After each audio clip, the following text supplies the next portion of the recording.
Teguh Chandra Adiwana. Ya, saya mulai Om lah. Baik.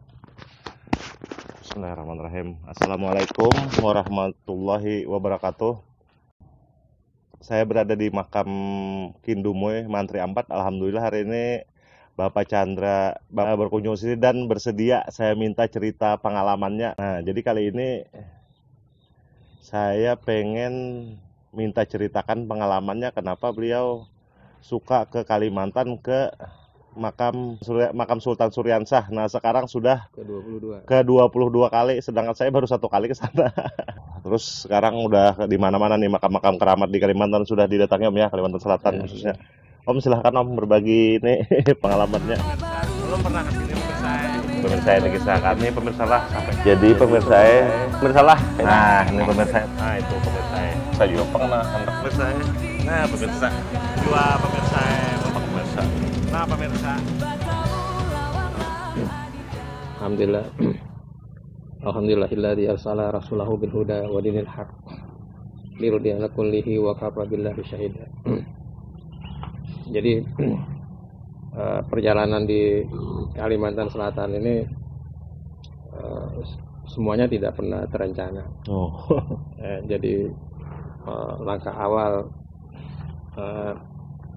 doa tidak sengaja dari tahun 1971 di Medan.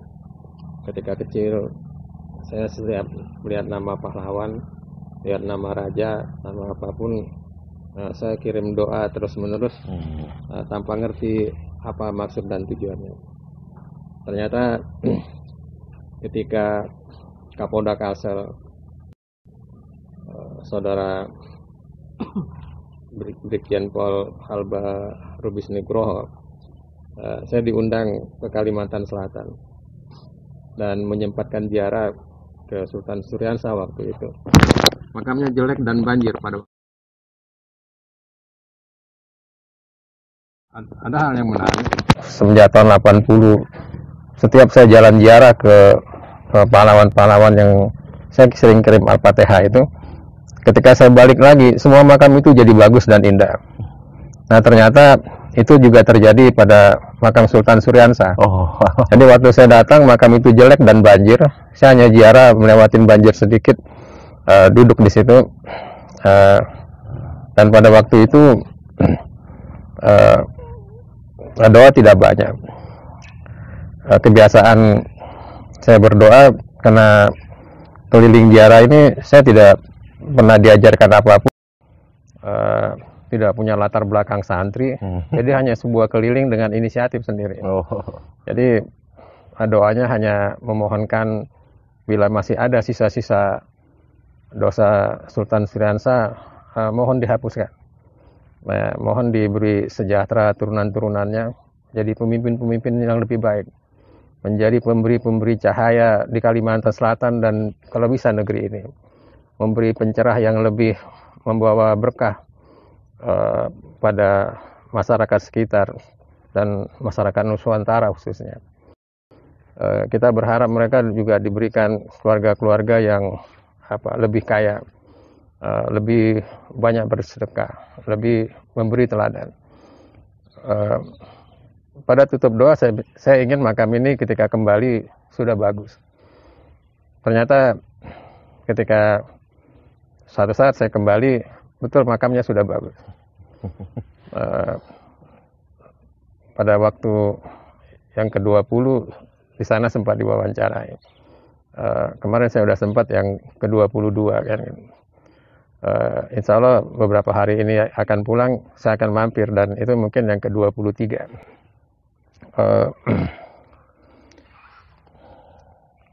Dari semua itu secara tidak sengaja di Kalimantan Selatan ini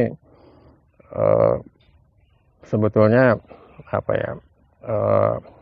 karamah itu begitu cepat. Di beberapa tempat itu sangat terlihat ya. Jadi bukan hanya di aura pemakaman Sultan Suryansah, di Datu Kinara Baya Kuning walaupun sendiri makamnya, tapi auranya begitu bagus. Ya, di sini walaupun sendiri Menteri 4 ini sebetulnya beliau bukan seorang menteri yang menjalankan tugas keempat, Dia menteri menjalankan tugas 4 menteri. Mungkin 2 menterinya sedang pergi ibadah haji, yang 1 menteri mungkin sedang mengatasi pertahanan. Jadi di istana dia mengerjakan jabatan 4 menteri sekaligus, dan yang pertama dan berhasil. Kenapa mereka berhasil? Rata-rata mereka hafal Quran. Jadi itu yang sering tidak diberi kabar kepada saudara-saudara sebangsa setanah air. Dulu setiap panglima perang kerajaan itu syarat utamanya hafal Quran. Waduh. Nomor 2 baru dia jagoan kan. Tentu berbeda dengan yang sekarang. Mudah-mudahan satu saat nanti negeri ini punya syarat sama. Orang mau jadi camat di sini hafal Quran kan gitu. Nyindir. Karena dulunya saya yakin pada waktu zaman zaman Sultan Suryansa itu 90% tingkat camatnya hafal Quran. Itu hampir sama ketika Iskandar Muda jadi raja, 25 mukim, 22 kerajaan, 22 mukim di Aceh, 20 hafal Quran. Hanya 2 yang kurang. Nah sekarang untuk tingkat kabupaten kota di Brunei Darussalam semua hafal Quran. Jadi terbalik ya, yang dulu mereka yang meniru kita, mereka menjalankan. Nah kita yang punya dasar kita meninggalkan gitu. Dan saya berharap mudah-mudahan jangan sampai pernah terjadi di Kalimantan Selatan tidak sama sekali atau tidak ada sama sekali camat yang tidak hafal Quran kan. Itu artinya habis budaya sama sekali kan gitu. Nah mudah-mudahan jadi catatan lah. Jadi kalau ada gubernur di sini tidak yakin kalau yang hafal Quran kerjanya lebih jelek dari camat yang lain, nggak apa-apa lah, anggap aja yang satu hafal Al-Quran itu sedekah. Ya. Tapi saya yakin hasilnya tidak akan kalah dengan camat-camat yang bagus yang lain. Karena itu mempertahankan budaya yang pernah dijalankan di daerah ini. Coba bisa lihat ketika kita datang di sini, tempat ini begitu panas.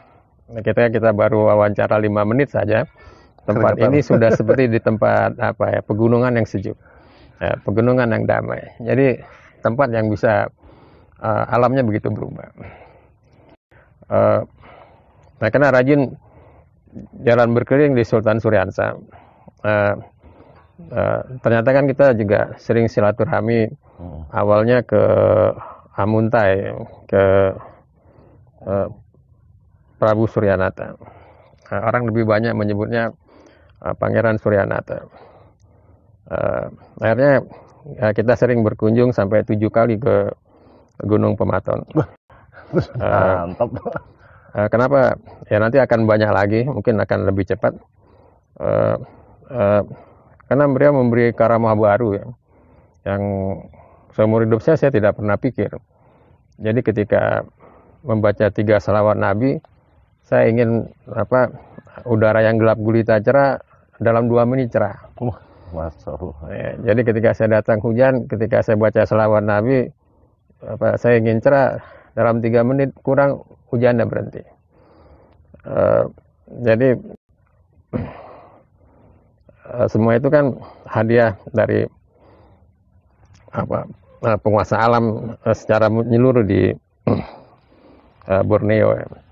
Nah, ternyata Prabu Suryanata ini satu teladan yang menarik di dunia. Saya pelajari tidak banyak di dunia manusia yang moksa.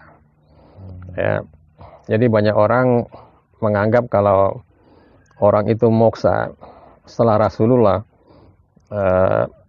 orang itu tidak Islam, orang itu salah. Karena ketika disampaikan kusempurnakan agamamu, jadi kalau orang itu tidak mengucap syahadat, orang itu tidak bisa moksa. Saudara-saudara tentu masih sangat bingung membayangkan Prabu Joyoboyo yang bisa meramal seperti Nabi.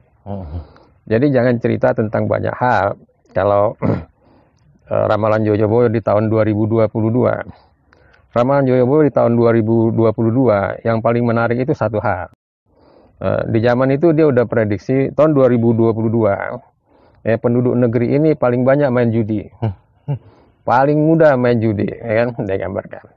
Dulu saya pikir apa yang disampaikan Joyo Boyo itu banyak lapangan-lapangan diisi adu ayam. Oh. Banyak lapangan-lapangan diisi adu cepat merpati kan gitu.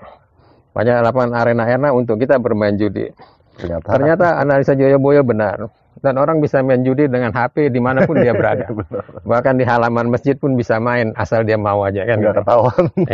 Ya, mungkin kalau nganggap malaikat tidur. Berarti Joyo Boyo yang begitu hebat, tidak mungkin gurunya bukan seorang nabi.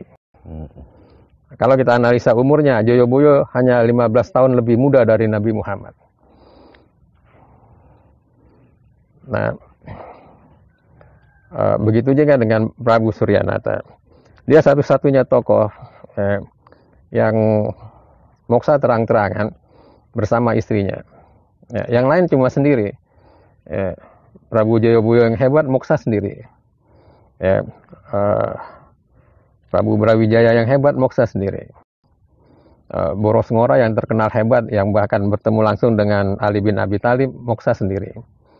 Nah, tetapi yang menarik yang moksa di Gunung Pematon, ini suami dan istri. Jadi gunung itu sebetulnya bagi orang yang setia, orang yang penuh kasih sayang, orang yang penuh cinta, orang yang penuh damai, ya biasalah untuk berselawat atau bertasbih, berzikir, berdoa sesuatu di Pematon. Jadi ada satu tempat yang cukup bagus, yang pendek, yang mudah dijangkau di Pematon itu di Batu Hajat kan ini. Jadi hanya jalan 10 menit sudah sampai, dan kalau nggak mau lanjut balik lagi jadi 1 jam sudah selesai. Sambil menikmati suasana tempat yang indah. Jadi Kalimantan Selatan ini bukan hanya tempat energi bagusnya besar, tapi tempat yang dikunjungi sebetulnya indah kalau menikmati wisata yang diatur. Nah, kalau kita lihat pemimpin-pemimpin lokal yang diutus oleh raja dari kerajaan Banjar, itu rata-rata orang hebat. Mereka diberi gelar datu ya. Jadi kalau kita lihat di daerah-daerah agak ke pinggir, datunya bagus-bagus. Ya. Dan asalnya beda-beda. Mereka tidak berasal dari Banjar kan gitu. Ada Datu Sanggul yang berasal dari Sumatera Selatan, Palembang. Ya. Ada Datu Kinarambaya Kuning yang berasal dari Aceh. Ya. Ada Datu Kabul yang berasal dari Timur Tengah. Ya. Ada Datu Napis yang masih muridnya Sunan Kalijogo. Ada masih banyak sekali. Bahkan ada seorang raja yang begitu hebat, ya, Pangeran Angsana, yang punya murid ulama besar. Biasanya kan raja itu punya guru ulama besar. Nah ini pangerannya punya murid ulama besar bernama Syekh Abdul Qadir. Nah ini satu pertanda yang menarik ya, beda dengan daerah lain. Daerah lain rata-rata pemimpinnya murid ulama besar. Bahkan Sultan Suryansa paling banyak guru ulama besarnya. Dalam segitu kerajaannya itu ulama besar yang mendidik dia begitu banyak. Sayang catatan tidak dipergunakan detail ya. Jadi Sultan Suryansa itu bukan diriin kerajaan baru masuk Islam. Ya kan, dari lahir udah Islam. Gitu. Iya, jadi bukan hanya bapak ibunya Islam kan gitu. Uyut-uyutnya udah Islam. Nah, ini kan catatan yang tidak serius, yang tidak diluruskan. Jadi seolah-olah kalau di Banjarmasin ini sebelum Suryansa orang belum kenal Islam kan. Itu ngarang sama sekali.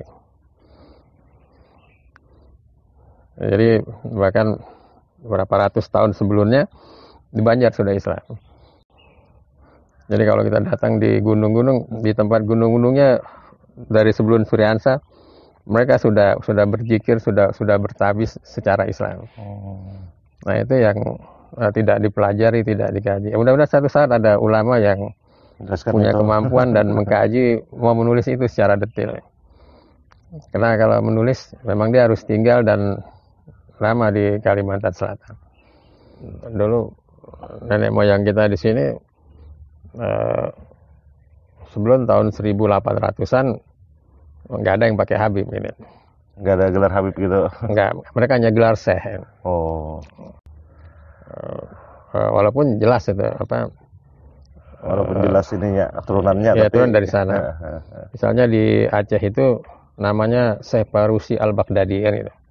Dia memang dari Baghdad, turunan langsung dari Syekh Abdul Qadir Jailani.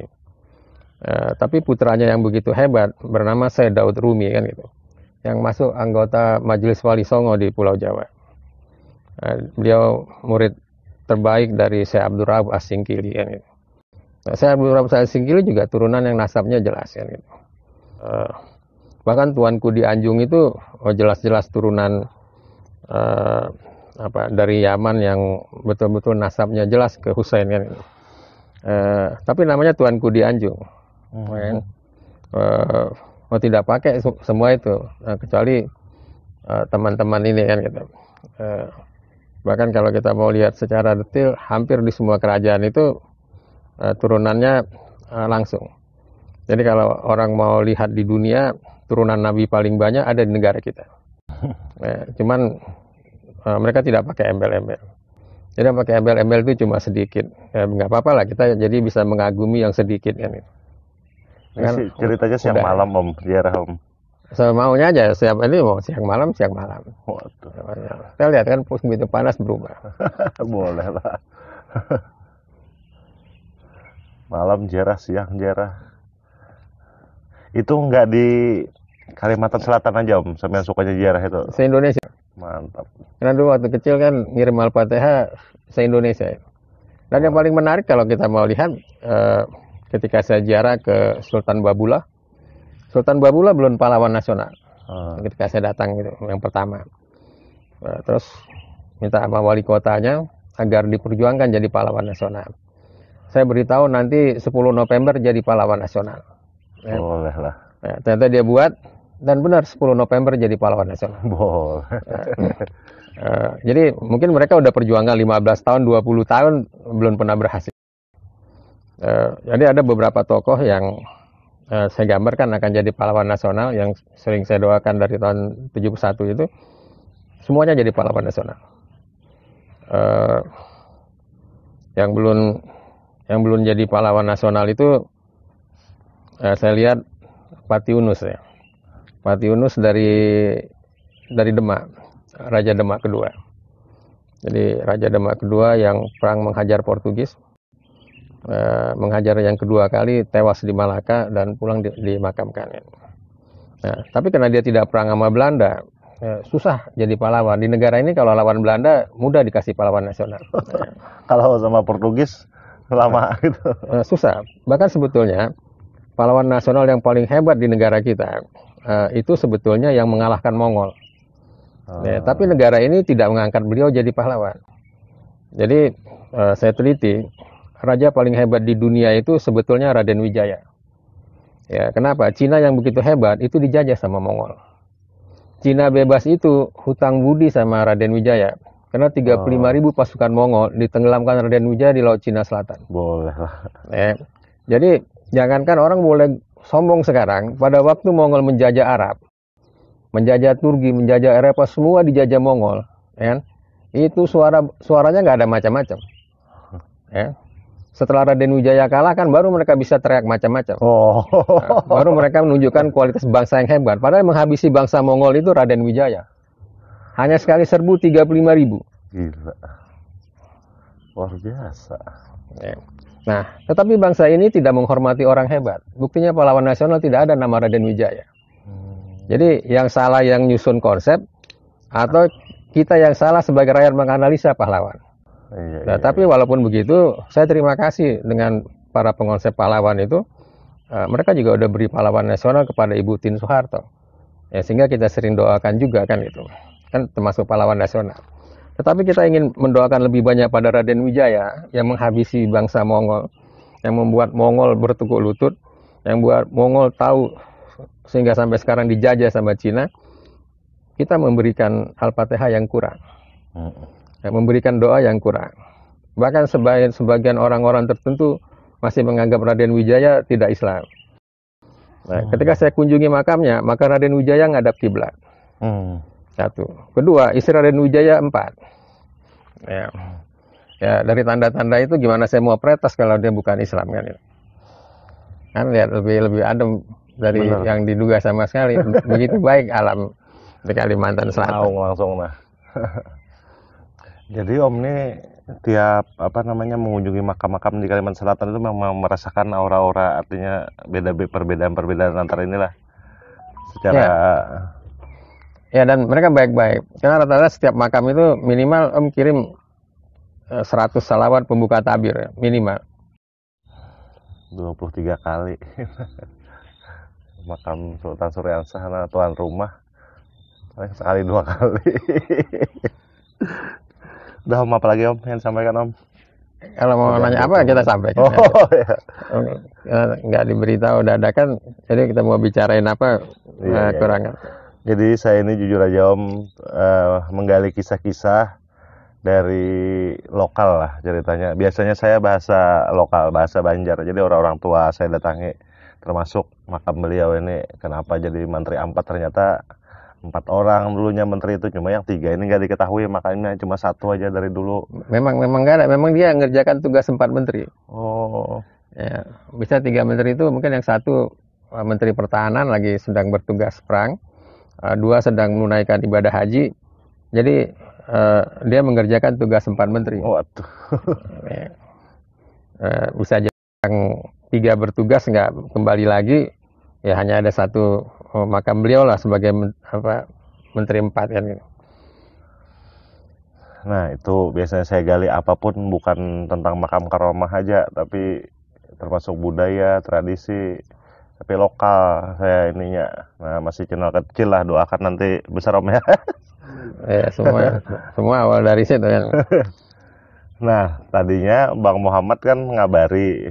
Nah, ini saya bawa Om dari mana-mana ini di makam-makam Kalimantan Selatan. Nah, dengar itu makanya minta ceritanya untuk pengalaman di Kalimantan Selatan lah. Nah, ternyata benar udah kemana-mana.